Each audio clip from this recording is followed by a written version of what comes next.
여기 한국의 어느 식당. 직장인들이 즐겁게 회식을 하고 있습니다. 그곳에는 스위스에서 파견 온 여성도 함께 회식을 즐기고 있는데요.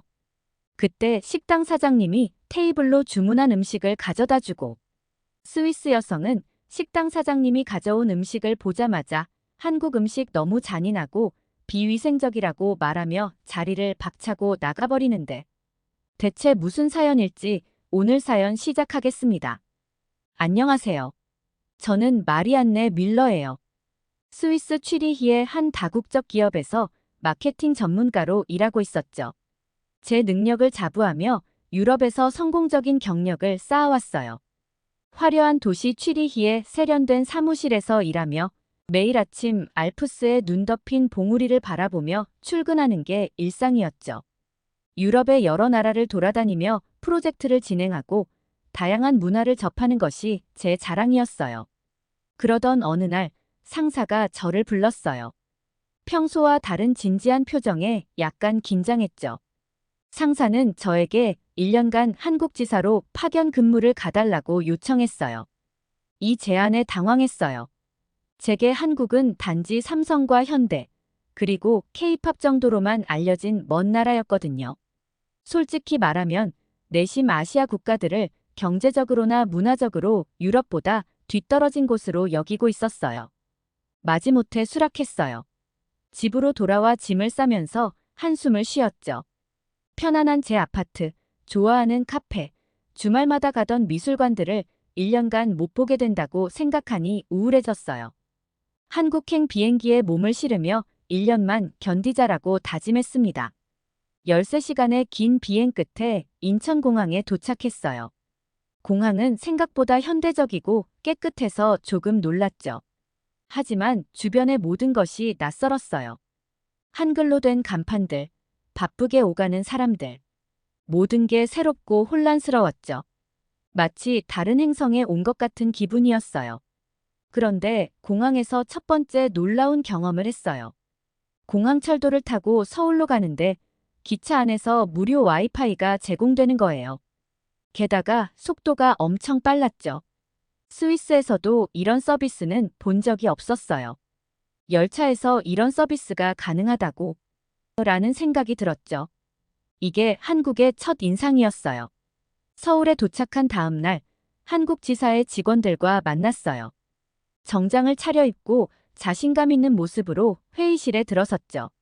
하지만 직원들의 반응은 제가 예상한 것과는 달랐어요. 누구도 적극적인 반응을 보이지 않았어요.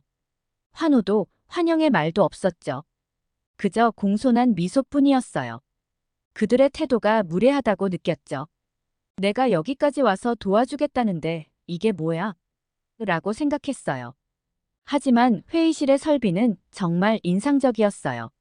초고화질 대형 스크린, 화상회의 시스템, 심지어 음성인식회의록 작성 시스템까지 있었죠. 스위스 본사보다 훨씬 첨단 장비들이었어요. 이런 모습에 또 한 번 놀랐죠. 한국의 기술력이 이렇게 뛰어난 줄 몰랐거든요. 첫 회의에서 제 아이디어를 열정적으로 제시했어요. 유럽에서 성공했던 마케팅 전략들을 소개하고 한국 시장에 어떻게 적용할 수 있을지 설명했죠. 그러나 한국 직원들은 제 제안에 대해 즉각적인 동의나 반대 의견을 표현하지 않았어요. 대신 검토해보겠습니다라는 모호한 대답만 들었죠.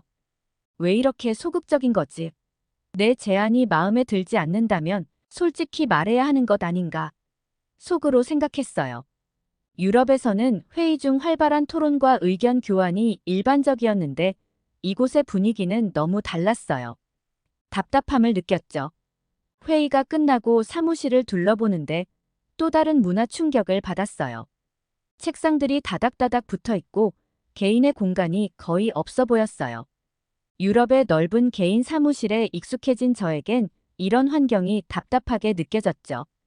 어떻게 이런 환경에서 창의적인 일을 할 수 있을지 의문이었어요. 하지만 곧 이런 밀집된 공간 배치가 협업에 얼마나 효율적인지 깨닫게 되었어요. 직원들은 빠르게 정보를 공유하고 즉석에서 미니 회의를 열었죠. 의사결정 속도가 놀라울 정도로 빨랐어요. 이런 모습을 보며 제 고정관념이 조금씩 흔들리기 시작했어요. 점심시간이 되자 동료들이 저를 근처 식당으로 데려갔어요. 여기서 또 놀란 일이 있었죠. 스마트폰으로 주문하고 결제하는 시스템이었어요. 심지어 음식이 주문한 지 10분인가 밖에 안 지났는데 나오더라고요. 너무 빨리 나와서 깜짝 놀랐어요. 스위스의 레스토랑에서는 상상도 할 수 없는 광경이었죠. 며칠 뒤 팀원들과 회식에 참석했어요. 한국의 회식 문화에 또 한 번 충격을 받았죠. 상사가 술을 따라주는 것, 연장자부터 음식을 집는 것, 끊임없이 건배를 외치는 것 등 모든 것이 낯설었어요. 특히 소주라는 독한 술을 계속 권하는 문화가 불편했죠. 이게 무슨 구시대적인 관습이람. 이런 식으로는 효율적인 업무가 불가능해. 불편한 마음을 감추지 못했어요.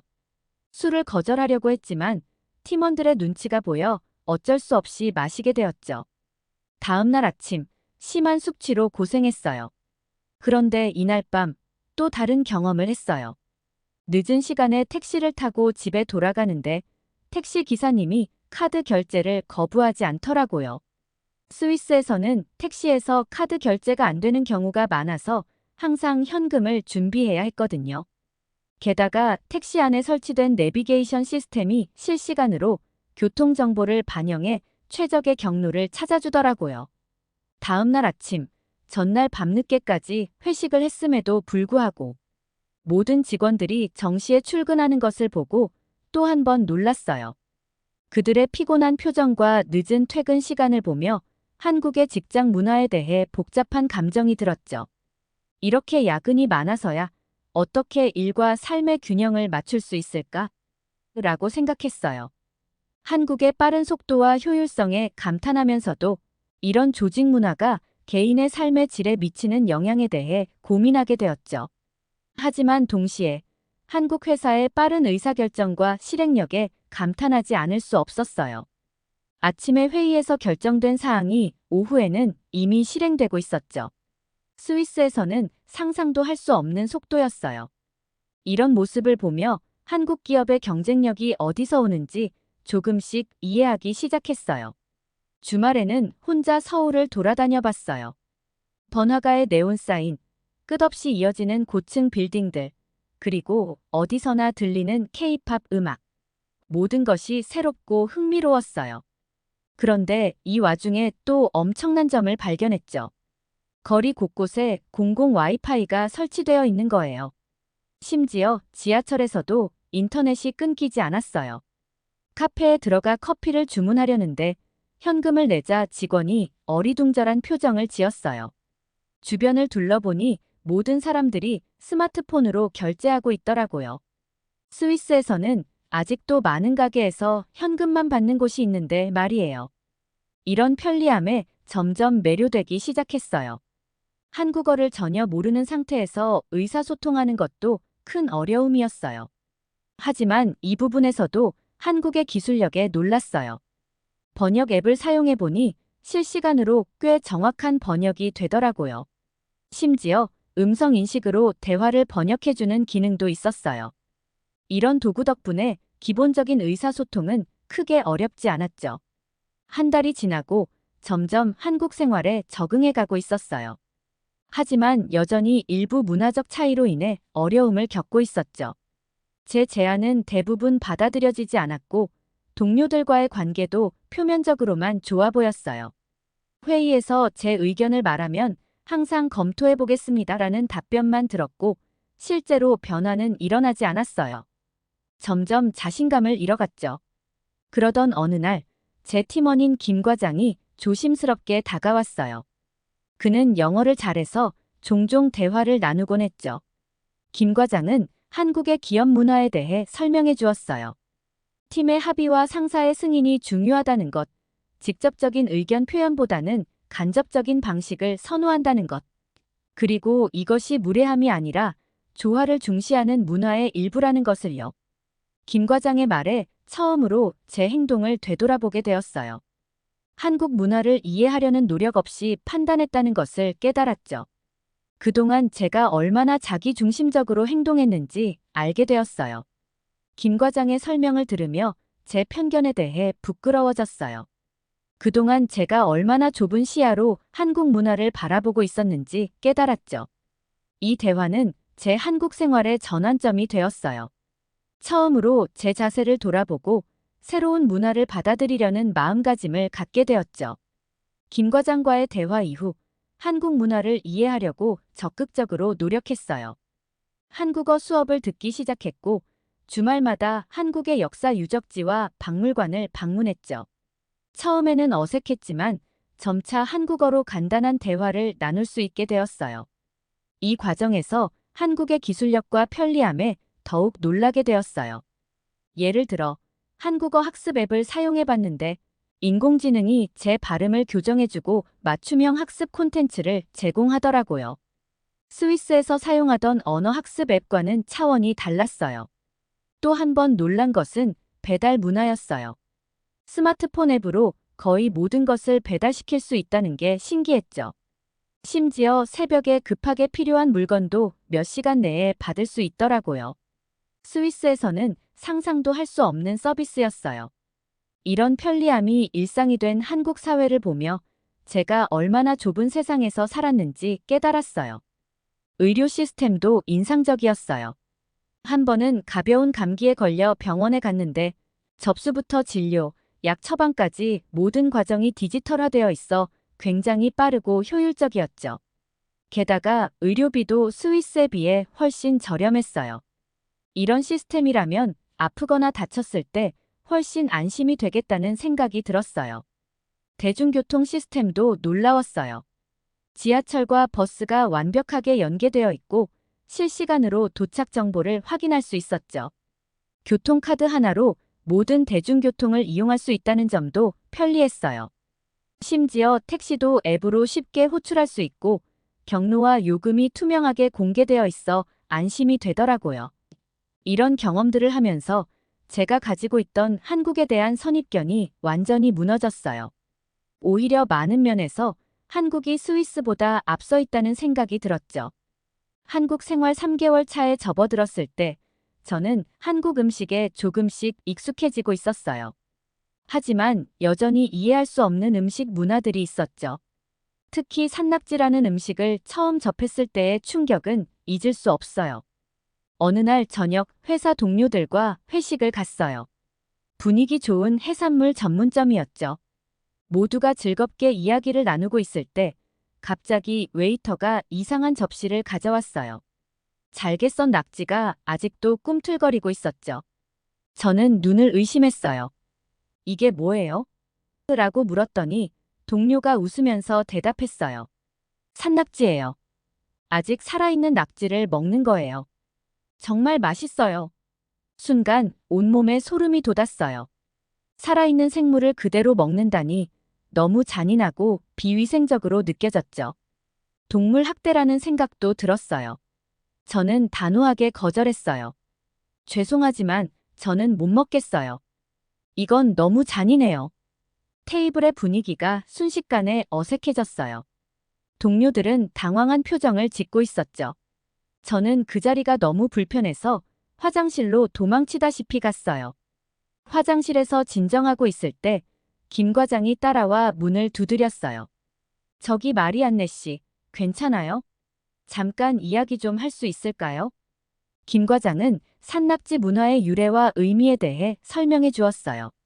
오래전 어촌에서 시작된 이 음식은 신선한 해산물을 즐기는 방법 중 하나로 영양가도 높고 건강에도 좋다고 여겨진다고 해요.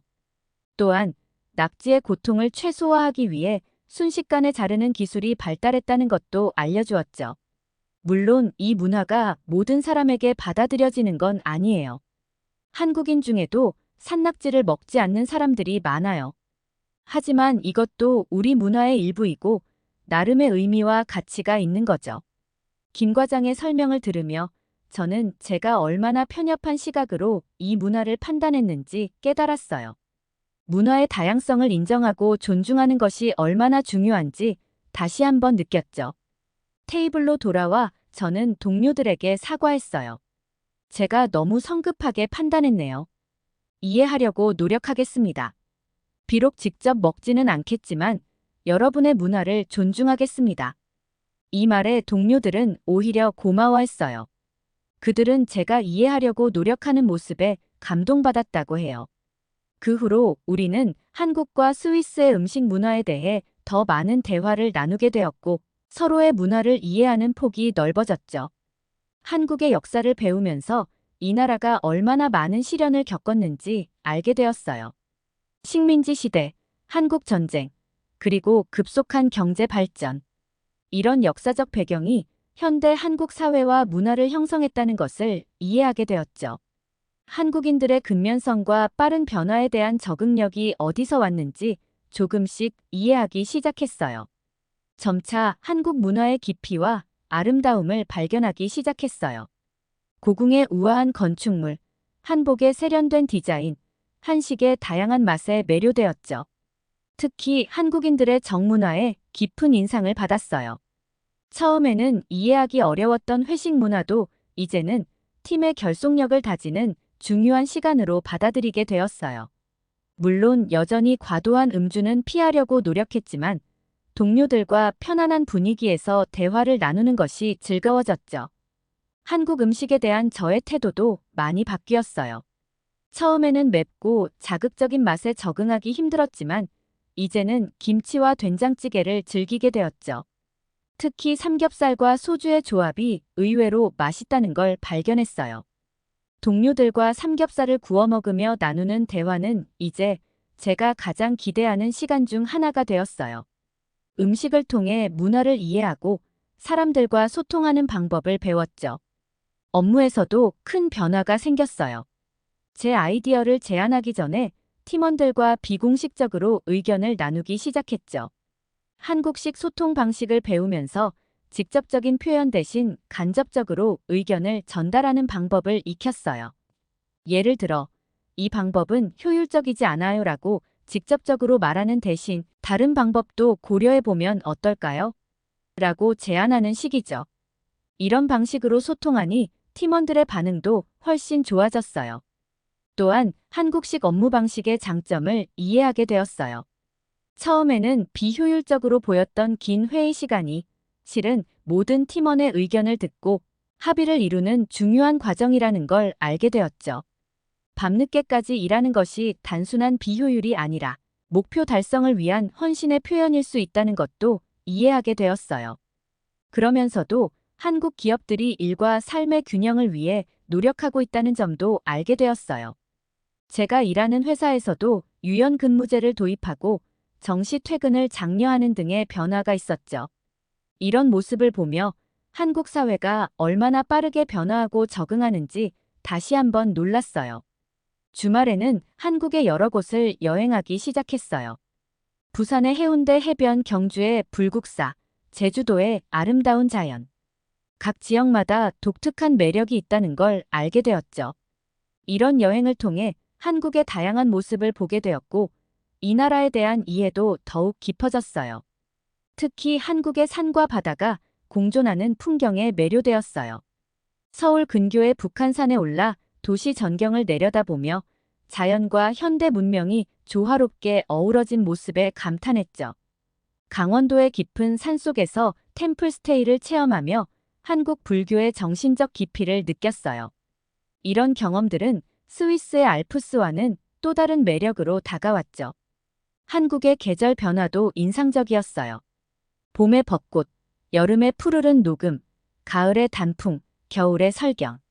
각 계절마다 뚜렷한 특징이 있어 마치 1년에 4번 다른 나라를 방문하는 것 같았죠. 특히 가을의 단풍의 모습은 자연이 아름다운 스위스에서도 볼 수 없는 아름다움이었어요. 한국 생활에 적응해가면서 이 나라가 어떻게 첨단 기술과 전통 문화를 조화롭게 융합하고 있는지 깊이 이해하게 되었어요. 예를 들어 고궁을 방문했을 때 AR 증강현실 기술을 이용해 과거의 모습을 재현해주는 서비스를 경험했죠. 전통과 현대 기술의 멋진 조화였어요. 패션 분야에서도 이런 조화를 볼 수 있었어요. 한복을 현대적으로 재해석한 디자인들이 젊은이들 사이에서 인기를 끌고 있더라고요. 전통 문양을 활용한 현대적인 패션 아이템들도 눈길을 끌었죠. 한국은 정말 전통과 현대를 잘 조화시키는 것 같았어요. 이런 점이 한국 문화의 큰 매력이라고 생각했죠. 6개월이 지나 저희 팀은 중요한 프로젝트를 맡게 되었어요. 이 프로젝트는 한국의 전통적 요소를 현대적으로 재해석하여 유럽 시장에 소개하는 것이었죠. 처음에는 막막했어요. 어떻게 한국의 전통을 유럽인들에게 매력적으로 보이게 할 수 있을까요? 그러나 이제는 달랐어요. 제 유럽 경험과 새롭게 얻은 한국 문화에 대한 이해를 결합하여 창의적인 아이디어를 제안했어요. 한복의 우아한 선을 현대적 패션에 접목시키는 아이디어, 한국의 전통차를 유럽의 카페 문화와 연결시키는 방안 등을 제시했죠. 이번에는 팀원들과 충분히 소통하며 의견을 조율했어요. 한국식 회의 방식에 따라 모든 팀원의 의견을 경청했고 합의를 이루는 과정을 거쳤죠. 제 아이디어를 강요하지 않고 팀원들의 제안을 적극적으로 수용했어요. 그 결과 우리는 더욱 풍성하고 다양한 아이디어를 발전시킬 수 있었죠. 프로젝트는 대성공을 거두었어요. 유럽 고객들은 한국의 독특한 문화적 요소에 큰 관심을 보였고 판매량은 예상을 훨씬 뛰어넘었죠. 특히 한복에서 영감을 받은 패션 라인은 유럽 패션 위크에서 큰 주목을 받았어요. 한국의 전통차를 현대적으로 재해석한 제품은 유럽의 젊은 층 사이에서 인기를 끌었고요. 이 성공으로 저희 팀은 회사 내에서 큰 주목을 받게 되었어요. 본사에서도 한국 지사의 혁신적인 아이디어와 성과를 높이 평가했죠. 처음으로 한국에서의 생활에 대해 자부심을 느꼈어요. 제가 두 문화 사이의 다리 역할을 할 수 있다는 사실이 정말 기뻤죠. 팀원들과 이 성공을 축하하는 자리에서 김 과장이 제게 감사의 말을 전했어요. 제가 한국 문화를 이해하려고 노력한 덕분에 이런 결과를 얻을 수 있었다고 말이죠. 그 말을 들으며 제 눈에 눈물이 고였어요. 6개월 전만 해도 상상할 수 없었던 순간이었죠. 시간이 지날수록 한국 생활의 장점을 더 많이 발견하게 되었어요. 특히 생활의 편리함은 정말 놀라웠죠. 24시간 운영되는 편의점, 빠른 배달 서비스, 효율적인 대중교통. 이런 것들이 일상생활을 정말 편리하게 만들어 주었어요. 스위스로 돌아가면 이런 편리함을 어떻게 포기하지? 라는 생각이 자주 들었어요. 한국의 빠른 의사결정과 실행력도 인상적이었어요. 새로운 아이디어가 나오면 빠르게 시도해보고 효과가 있으면 곧바로 적용하는 모습이 신선했죠. 스위스의 신중하고 느린 의사결정 과정과는 대조적이었어요. 안전한 사회 분위기도 큰 장점이었어요. 늦은 밤에도 혼자 돌아다닐 수 있다는 점, 물건을 잃어버려도 찾을 확률이 높다는 점 등이 정말 좋았죠. 이런 안전함을 당연하게 여기곤 했는데 외국인의 시선으로 보니 새삼 감사하다는 생각이 들었어요. 하지만 동시에 고민도 생겼어요. 한국의 빠른 속도와 경쟁적인 분위기에 적응하다 보니 스위스로 돌아가면 오히려 적응이 어려울 것 같다는 생각이 들었거든요. 한국에서의 1년은 제 인생에서 가장 도전적이면서도 보람찬 시간이었어요. 처음에는 낯설고 불편하게만 느껴졌던 것들이 이제는 제 일상의 일부가 되었죠. 아침에 출근길에 마시는 따뜻한 미숫가루, 점심 식사 후 동료들과 나누는 커피 한 잔, 퇴근 후 한강공원에서 즐기는 여유로운 시간. 이 모든 것들이 제게 소중해졌어요. 무엇보다 제 시야가 넓어졌다는 것이 가장 큰 변화였어요. 이제는 다른 문화를 대할 때 판단하기보다는 이해하려고 노력하게 되었죠. 한국 문화 속에서 발견한 공동체 의식, 어른에 대한 공경, 빠른 변화에 대한 적응력 등은 제가 본받고 싶은 부분이 되었어요. 그리고 한국의 기술력과 혁신에 대한 인식도 완전히 바뀌었어요. 이제는 오히려 스위스가 한국을 따라가야 할 부분이 많다고 생각하게 되었죠. 특히 디지털 기술의 일상화, 효율적인 공공 서비스, 빠른 의사결정과 실행력 등은 스위스도 배워야 할 점이라고 생각해요. 한국에서 배운 많은 것들을 스위스에 도입하면 좋겠다는 생각이 들었어요. 두 나라의 장점을 결합하면 정말 멋진 결과가 나올 것 같았죠. 이런 제 생각을 동료들과 나누었더니 그들도 흥미롭다는 반응을 보였어요. 마지막 날 팀원들이 저를 위해 작별 파티를 열어주었어요. 한국식 포장마차에서 소주를 마시며 지난 1년을 회상했죠. 눈시울을 붉히며 말했어요. 1년 전, 저는 편견과 오만함으로 가득 찬 채로 이곳에 왔어요. 하지만 여러분 덕분에 제 시야가 넓어졌고 한국의 아름다움을 발견할 수 있었죠. 이제 저는 한국을 제 두 번째 고향이라고 부르고 싶어요. 파견을 마치고 스위스에 돌아갔는데 저는 한국의 편리함이 너무나 그리웠어요. 24시간 편의점, 빠른 배달 서비스, 언제 어디서나 사용 가능한 모바일 결제. 이런 것들이 없으니 일상생활이 조금 불편하게 느껴졌죠. 취리히의 거리를 걸으며 문득 서울의 활기찬 밤거리가 그리워졌어요. 스위스의 조용하고 정돈된 풍경이 전에는 편안하게 느껴졌는데 이제는 왠지 모르게 적막하게 느껴졌죠. 한국에서의 1년 동안 제가 얼마나 많이 변했는지 새삼 실감했어요. 직장에서도 변화를 느꼈어요. 한국에서 익힌 빠른 의사결정과 실행력을 적용하려고 했지만 동료들의 반응은 그리 호의적이지 않았죠. 왜 그렇게 서두르는 거야? 라는 말을 자주 들었어요. 한국의 빨리빨리 문화에 익숙해진 저에게는 스위스의 느린 템포가 답답하게 느껴졌어요. 주말이면 한국 음식점을 찾아 김치찌개를 먹으며 향수병을 달랬어요. 한국에서의 추억이 물밀듯이 밀려와 가슴이 아팠어요. 동료들과 이야기를 나눌 때면 자꾸 한국 이야기를 하게 되었어요. 한국에서는 이렇게 해요.